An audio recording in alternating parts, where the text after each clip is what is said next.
Daqui para ali, um oferecimento Jorge Nep Coifer, Up Hope Adventure, Ruth Pinho Espaço Hair, Forasteiro Digital ES, Hotel Fazenda China Park. Precisando fugir da rotina e descansar em meio à natureza, no Hotel Fazenda China Park você encontra tudo o que precisa para curtir e relaxar. O Hotel da Família e da Diversão te espera todos os dias do ano, de segunda a segunda, porque aqui é férias todos os dias. Hospedagem, gastronomia, recreação e muito lazer para toda a família. Faça já sua reserva e venha viver momentos inesquecíveis de alegria. Hotel Fazenda China Park, lugar de gente feliz. O Daqui para Ali veio conhecer o principal cartão postal da cidade de Biraçu, Mosteiro Zen Morro da Vargem, onde fica aqui, ó, a famosa estátua do Buda, que se tornou uma das principais atrações turísticas do nosso estado. E não dá para passar pela BR-101 sem ver a gigante. Qualquer hora do dia ou da noite, ela está ali para ser admirada. O Portal Tori te convida a ver de pertinho o monumento de 350 toneladas, feitas de aço, ferro e concreto. Possui 35 metros de altura, sendo o Buda com 28 metros e o pedestal em forma de flor de lótus de 7 metros, equivalente a um prédio de 12 andares, o que faz dela a maior estátua de Buda do Ocidente. Antes de ser inaugurada em dezembro de 2020, a estátua recebeu um batismo espiritual. De acordo com os fundamentos do budismo, a cerimônia é chamada de abertura dos olhos e deu alma para o monumento. Na Praça Portal Tori possui uma escola-oficina de cerâmica, Kanzeon, um projeto de capacitação para a comunidade, com peças à venda. Possui ainda uma lanchonete, jardim oriental, uma linda cascata que dá num lago, um bosque verde que dá para fazer piquenique, uma igrejinha e ainda 15 budas menores. Daqui, seguimos para o Mosteiro Zen da Vargem. Eu já cheguei aqui no mosteiro e quem vai receber a gente, quem vai mostrar o mosteiro todo pra gente é o monge Kendo. E eu fiquei curiosa, que eu já te vi assim na indumentária, queria saber, eu posso ser uma monja, se eu quiser? Pode, qualquer pessoa leiga tem a possibilidade de ingressar nesse caminho. É óbvio que existe uma caminhada longa para viabilizar isso, mas sem dúvida todos nós viemos da vida leiga. Então a ordenação monástica se dá dentro desse entendimento. E quanto tempo seria isso? Varia? Isso varia, cada caso é único, existe uma abordagem comum a todos os templos, a todos os monastérios, mas não há um tempo pré-determinado específico num manual determinando isso. Tá, e me fala sobre a sua roupa. Bom, esse é um manto chamado Rakusu. Ele é uma versão menor de um manto que a gente usa cobrindo uma outra batina, chamado Kesa, e ele é utilizado em situações como essa, mais informais. É um manto de 5 partes. Essa é uma versão simplificada da batina que a gente utiliza em rituais, em liturgias, então ela tem uma manga menor, a outra batina tem uma manga maior, então essa facilita a nossa movimentação, é para situações mais informais como essa também, que não seja um ritual, que não seja uma cerimônia, e por baixo um kimono, que também é tradicional da cultura japonesa. Na verdade, esse manto que remete ao Kesa, que é um manto maior que cobre todo o nosso corpo, ele vem da época em que o budismo estava apenas na Índia. Depois, quando o budismo passou para a China, na China surgiu essa batina. E aí depois, com a chegada do budismo no Japão, além desse elemento indiano e desse elemento chinês, nós tivemos também a incorporação do kimono, que é uma vestimenta tradicional do Japão. E me fala a cabeça. O cabelo tem que não. Por que não pode ter cabelo? Na época em que o Buda viveu, há 2.600 anos, o cabelo representava poder, representava status. Então, quanto maior o cabelo, quanto mais bem cuidado o cabelo, quanto melhor adornado o cabelo, maior a condição socioeconômica daquela pessoa. Então, identificavam as pessoas pela casta também de acordo com o cabelo dela. Então, quando ele raspou a cabeça, ele justamente renunciou a essa condição privilegiada em que ele se encontrava para iniciar essa caminhada espiritual. A simplicidade, né? Isso. Seguimos para conhecer o mosteiro inteiro. Este lugar que a gente está aqui é o Templo da Oração. Isso. O nome em japonês é Hato. Então aqui ocorrem as cerimônias, as missas, seguindo um calendário diário, mensal e anual. Então, serviços memoriais, cerimônias de casamento, batizados, tudo se passa nesse templo. Então, aqui no templo do Hato, nós estamos no espaço onde ocorrem todos os serviços ritualísticos, litúrgicos da nossa ordem. Esse sino, por exemplo, chamado de keisu, é utilizado nas cerimônias. Vou tocá-lo.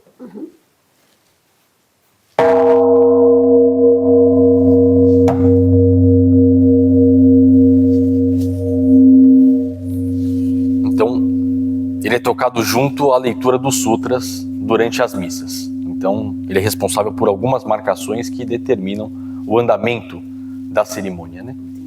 Esse é um outro sino chamado Mokugyo, responsável pela marcação da leitura do sutra.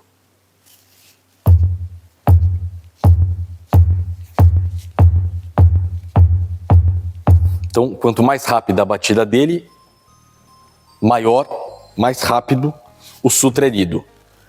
Quanto mais devagar, isso. Os sutras são os textos lidos durante as nossas cerimônias. O sutra, na verdade, é um compilado dos sermões dados pelo Buda quando ele ainda estava vivo há 2.600 anos. Então, esses sermões foram divididos em vários sutras, e esses sutras depois passaram a ser um dos pilares dos textos religiosos sagrados do budismo. E esses sinos, eles vêm de onde? Esses sinos vêm do Japão. E esse aqui não é do mesmo material que aquele, né? Não. Lá é uma liga de metais, por isso aquele som, e aqui é madeira. Talhada, né? Talhada. Normalmente, esses sinos são feitos à mão, né? Aqui a gente tem uma versão menor deles. Esse sino aqui é uma versão menor, uma miniatura daquele outro. E este aqui, do Mokugyo. Então, normalmente aqui, um único monge consegue oficiar toda a cerimônia, porque ele consegue tocar os dois sinos ao mesmo tempo e ainda exercer o cargo de Ino, que é quem puxa, quem faz o canto dos sutras. Já nesse caso não, quando nós estamos em mais monges, é uma cerimônia que tem uma quantidade maior de participantes, a gente divide os monges, cada um num cargo. Existem cargos que ocupam essa área central do Hato e depois cada um fica responsável por um sino. Então aqui a gente vai fazer uma demonstração de como seria a leitura do sutra numa missa, numa cerimônia, com esse conjunto menor de sinos.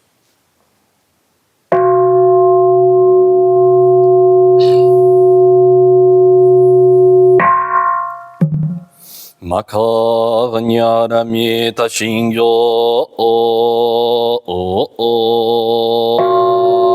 kanji zai bosatsu gyojin anyana taji shoken gon kai kodo isai ko yakusha ri shike fue koko shike shike sokoze koko sokoze shike ju sogyo shike akobo. Você disse que existem vários sutras, né? E aí eles vêm em livro, em uma coleção? Como que é?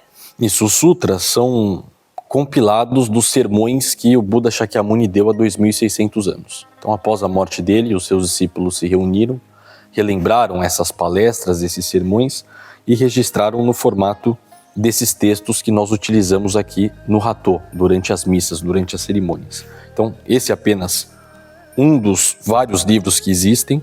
Ele traz aqui alguns sutras, os textos principais que a gente utiliza nas cerimônias. Esse livro está escrito com ideogramas chineses, os kanjis, com esse alfabeto em hiragana ao lado para nos auxiliar na leitura. E cada sutra, cada texto tem um significado. Então, para casamento é um, né? Isso dependendo da cerimônia, dependendo do significado da ocasião, da liturgia que está sendo realizada, um sutra ou um conjunto de sutras é selecionado para esse momento. Meditar é definido como a condição ou atitude de voltar-se para o centro no sentido de desligar-se do mundo exterior e voltar a atenção para dentro de si, ou concentrar-se intensamente em algo. Só existe um Buda.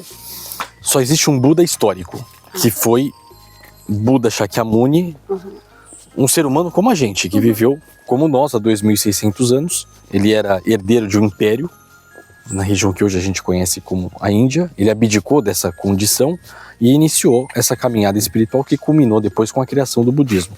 Agora, quando a gente fala a expressão Buda, é um estado de espírito.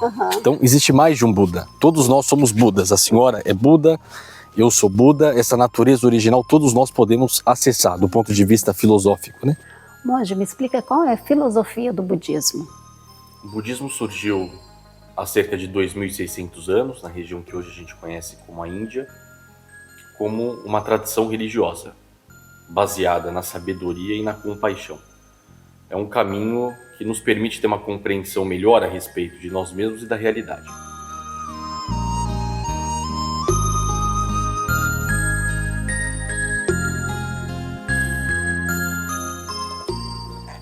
Uma coisa que eu reparei aqui, gente, é que quando eu cheguei, os sapatos eles estavam virados para a porta. E eu queria saber qual é o significado. Isso significa prontidão dentro do mosteiro. Então, tudo que a gente faz, a gente busca deixar pronto para o momento seguinte, para o próximo. Esse próximo pode ser inclusive nós mesmos. Então, quando a gente tira o sapato, a gente deixa ele pronto para ser calçado quando a gente retornar no momento seguinte. Facilidade. Então, facilidade, exatamente isso. E aqui, esses aqui é para a gente usar aqui dentro. Isso. Esses são chinelos internos que a gente usa aqui no templo da meditação. Que a gente vai conhecer. Perfeito. Aqui a gente tem essas plataformas com almofadas de meditação, chamadas de zafu. Normalmente cada almofada vem com essa etiqueta branca, onde os monges inscrevem o seu nome, serve como uma identificação. E esse é o local onde a gente pratica meditação, realiza refeições formais, nesse espaço de madeira, que serve como uma mesa para nós, e também descansamos, dormimos. Na parte central da sala de meditação, os tatames têm 1,80 m de comprimento por 90 de largura. É a medida tradicional do tatame japonês. E aqui, além da meditação e da refeição, os monges, num período formal de treinamento, também dormem nesse espaço. Então, esses armários aqui servem para a gente guardar os futons, que são esses acolchoados japoneses. À noite, o monge guarda a sua almofada no armário, estende o futon, dorme, pela manhã, quando acorda, faz o processo inverso. Devolve a almofada para o lugar e guarda novamente o acolchoado. Então, essa é uma das salas onde a gente passa grande parte do nosso tempo ao longo do período da nossa formação.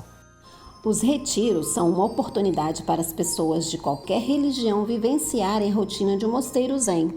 A essência dessa rotina é baseada na disciplina, na atenção plena, na vida participativa e no respeito ao próximo. As pessoas que vêm aqui, elas vêm para meditar. Qual é a função da meditação na vida dessas pessoas? O que elas buscam aqui ao meditar?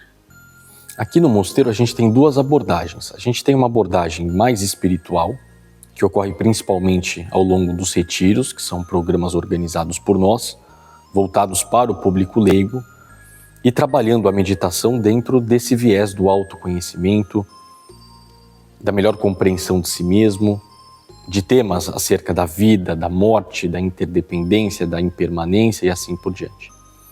Numa outra frente, quando a gente recebe grupos de turistas, de visitantes, principalmente nos dias de domingo em que a gente abre com essa finalidade, a gente tem abordado a meditação do ponto de vista da saúde mental. É uma abordagem mais universal, que independe de religião e cujo tema tem despertado muito interesse nas pessoas, principalmente após a pandemia. Então, hoje a ciência tem estudado a meditação e concluído que ela nos oferece uma série de efeitos colaterais. Redução do estresse, aumento da atenção, aumento da concentração, uma maior capacidade de a gente lidar com as nossas emoções, com os nossos sentimentos e assim por diante. Então, essas são as duas abordagens que a gente tem trazido para a prática do Zazen, uma com viés mais espiritual, para um público que já vem com esse interesse, e uma outra com esse viés da saúde mental. Então, aos domingos, quem vier aqui visitar pode fazer meditação? Isso todos os domingos, se não estiver chovendo, a gente abre para o público visitante. A entrada ocorre a partir das 8 da manhã, a permanência se dá até o meio-dia e o horário limite de entrada são 10 horas da manhã. E sempre por volta de 11 horas da manhã ocorre uma oficina opcional de meditação. Eu observei que o sino tem um papel importante aqui dentro do mosteiro. Me fala um pouquinho sobre eles. Sim, todas as atividades dentro do mosteiro são iniciadas e terminadas ao som dos sinos. Então não existe ninguém responsável por correr pelo mosteiro e chamar os monges, cada um na sua área, no seu departamento de trabalho, para iniciar uma determinada atividade em conjunto. Então o sino toca... Não. Quem faz esse papel é o sino. Ele toca e aí ao toque do sino, dependendo do horário, a comunidade sabe para onde deve se mover. Aqui, por exemplo, esse é um sino tocado apenas durante as refeições formais aqui dentro. Não toca com tanta frequência, mas o som dele é esse.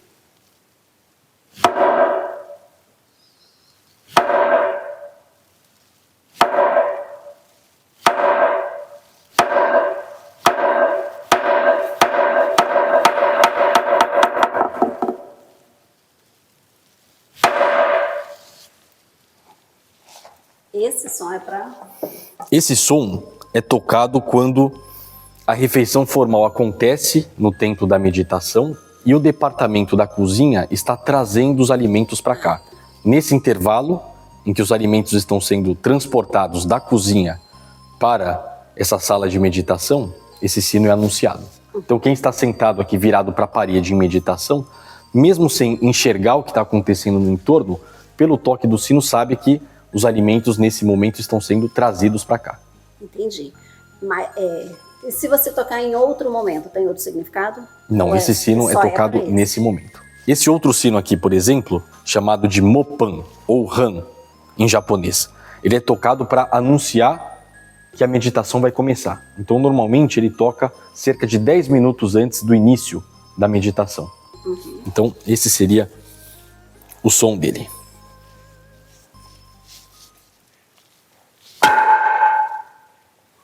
Então é uma batida com um som alto, porque todo mundo que está no mosteiro deve ouvir esse som, mesmo que esteja longe. E a senhora viu que a área aqui é bastante grande, a gente está num espaço aberto, então tem ruídos, barulhos externos também. Se o som não for alto, ele não cumpre a função dele. Então quando esse sino toca, a comunidade sabe que dali 10 minutos vai começar o período de meditação. Aí ele toca depois, quando faltarem 5 minutos, e depois, logo na iminência de iniciar o Zazen, a meditação. Ele é bem diferenciado, né? Eu olhando, eu não diria. É um bloco de madeira mesmo. É. Então esse som vem do próprio atrito da madeira com a madeira.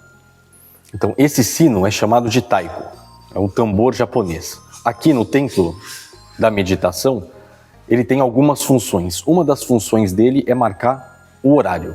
Então, pela manhã, no despertar, se for, por exemplo, 4h20 da manhã, são 4 batidas no tambor e uma batida nesse sino de metal aqui ao lado. Então, cada batida aqui no tambor representa 1 hora. Então, se são 4 horas da manhã, 4 batidas. Nesse sino de metal ao lado, de 0 a 19 minutos, um toque. De 20 minutos a 39 minutos, 2 toques. E de 40 minutos a 59 minutos, 3 toques. Então, se for, por exemplo, 4h30 da manhã, são 4 batidas aqui e 2 batidas nesse sino ao lado.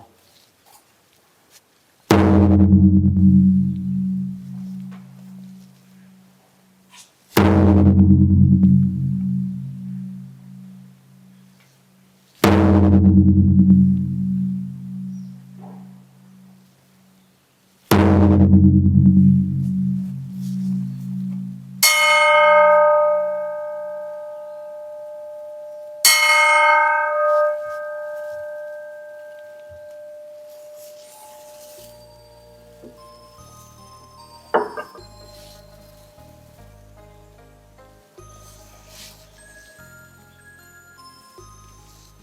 confesso que não tinha noção que existia essa variedade de sinos. E ainda tem mais um aqui do lado de fora. Eu estava observando, gente, esse sino aqui, ele tem uma aparência bem antiga, mas você estava me falando que ele é novo. Sim, esse sino foi doado por um templo no Japão chamado Yomeiji, cujo abade tem uma relação muito próxima com a gente, na celebração dos 40 anos de fundação do mosteiro. Então ele tem cerca de 10 anos, desde que ele foi confeccionado. O nome desse sino é Bonsho e é o maior sino do mosteiro. Ele costuma tocar cerca de 108 vezes ao longo do dia. 36 vezes pela manhã, 18 vezes no final da manhã, outras 18 vezes no final da tarde e mais 36 vezes à noite. Mas ele é lindo, né? Sim, e o som dele é muito bonito também. É.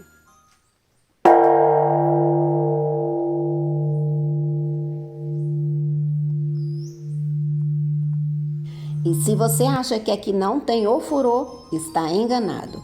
O banheiro e a casa de banho são templos separados. E você sabia que eles representam a purificação interna e externa?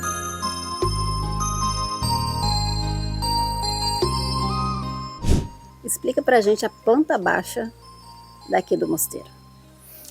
Todo mosteiro Soto-zen apresenta uma planta baixa em comum, quando a gente trata dessa área central onde se encontram os templos. Então aqui, nesse conjunto de prédios, a gente tem o Hatô, que é o templo da oração, representando a cabeça do Buda. À minha direita, o templo da meditação, que seria o ombro, o braço direito do Buda. À esquerda, o templo da refeição, que seria o ombro, o braço esquerdo do Buda. Aqui, por sinal, os dois altares estão 100% alinhados, representando justamente a importância do cuidado com a mente no templo da meditação e do cuidado com o corpo no templo da refeição. Igual, né? Igual, exatamente isso. E na nossa diagonal, um pouco mais ao fundo, a gente tem o templo dos sanitários e do outro lado, também com os altares alinhados, o templo do banho. Um representando a importância da purificação interna e o outro a importância da purificação externa. Então, quando a gente olha essa área de cima, a gente tem o formato do corpo do Buda sentado em meditação, representado pela cabeça, os dois ombros e os dois joelhos. Interessante, né? Interessante. E a gente andando aqui, a gente nem imagina. Pois é uma imagem que a gente só consegue ver de cima. É.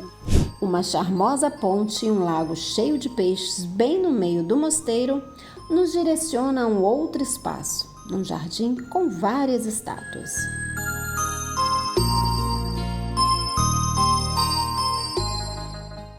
Então aqui a gente tem a representação do Buda Shakyamuni em Parinirvana, quando ele faleceu. Então essa pedra já existia, coincidentemente ela tem o formato do corpo dele deitado. Ah, nossa, não tinha reparado que era uma pedra. Então é uma pedra natural. O que o artista fez foi incorporar a cabeça e o braço, dando o formato, dando vida a essa pedra através dessa representação. Aqui ao lado a gente tem outras 10 representações da Kanzeon Bosatsu, ou Kanon Bosatsu, que é a santa da misericórdia e da compaixão dentro do budismo. Para o cristianismo, seria Nossa Senhora Aparecida, por exemplo. E dentro desse cenário, essas imagens estão velando o Buda morto em Parinirvana. São 10 estátuas, tem algum significado? São 10 imagens. Poderia ter mais, poderia ter menos, foi o que coube. A ideia da repetição é justamente reforçar a importância da persistência dentro da nossa caminhada espiritual. Então a repetição dentro desse sentido é um elemento extremamente importante dentro da nossa prática. Então ali em cima nós temos o Jizo-sama, que é o santo protetor das mulheres grávidas em trabalho de parto e também das crianças. Muitas famílias, muitas mulheres, quando estão, por exemplo, com alguma dificuldade, ou para engravidar, ou durante a gravidez, vêm aqui, acendem um incenso, fazem uma oração, e nós já tivemos relatos, depois de, quando retornaram, que a gravidez deu certo, que a saúde do neném melhorou e assim por diante. Muitas pessoas atribuem isso também a esse santo protetor das crianças. E falando de crianças, eu tenho uma curiosidade. Monge pode casar? Dependendo da tradição budista, sim. É importante a gente lembrar que o budismo, assim como o cristianismo, tem diversas ordens. Então, se no cristianismo a gente tem a igreja católica, a igreja batista, a igreja presbiteriana, a igreja ortodoxa e assim por diante, dentro do budismo existem diversas escolas budistas também, e cada escola tem o seu regulamento. Na nossa ordem, há cerca de 200 anos, houve um concílio permitindo com que os monges se casassem e constituíssem família. Interessante. Entre as estátuas, uma arquitetura me chamou a atenção. Este é o Kannon-do, o santuário da Kanzeon Bosatsu ou da Kannon Bosatsu, a santa da misericórdia e da compaixão dentro do budismo. Essa imagem ao centro foi esculpida aqui no mosteiro com uma árvore de jaqueira na década de 90, por um monge que residiu aqui. Então, nas mãos, ela segura uma flor de lótus, que tem um significado muito simbólico dentro do budismo, a possibilidade de, independentemente do ambiente em que nós nascermos ou estivermos, mantermos a nossa essência, a nossa integridade, a nossa limpidez, e um pouco mais abaixo, num outro pedestal, um esquilo, representando essa ligação, essa conexão entre o ser humano e a natureza, todas as outras formas de vida. E ao pé dessa imagem, no pedestal, a gente tem nos 4 cantos os principais momentos da vida do Buda Shakyamuni, desde o nascimento dele até a morte. E essas outras 2 imagens também são representações da Kannon Bosatsu do Sudeste Asiático. Então, aqui nós temos o Bodhidharma, ou Bodhidharma, que foi o responsável por levar o budismo da Índia para a China, no século VI d.C. Ele também é o precursor das artes marciais. Aquele templo Shaolin, bastante conhecido nos filmes pela prática do Kung Fu, vem da história de Bodhidharma. Ao fundo, a gente tem o Caminhos da Purificação, que é uma caminhada ao longo de 108 portais que leva a um mirante com vista para a cidade de Fundão. Esse portal japonês, dentro da tradição oriental, tem um significado bastante simbólico. Todo ano as pessoas costumam ir até um templo ou até um santuário shintoísta para passar por debaixo de um portal como esse e se purificar, limpar as energias para iniciar a próxima etapa da vida. Então, o significado desse portal chamado Tori é justamente a transição entre o mundano e o divino, o sagrado.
E este é o Mosteiro Zen da Vargem, que fica aqui em Ibiraçu, que você está super convidado a visitar. Você que quer buscar tranquilidade, quer se encontrar, ter paz de espírito, este é o lugar. Eu vou aqui, ó, no portal Tori, e o daqui para ali fica por aqui. Até a próxima.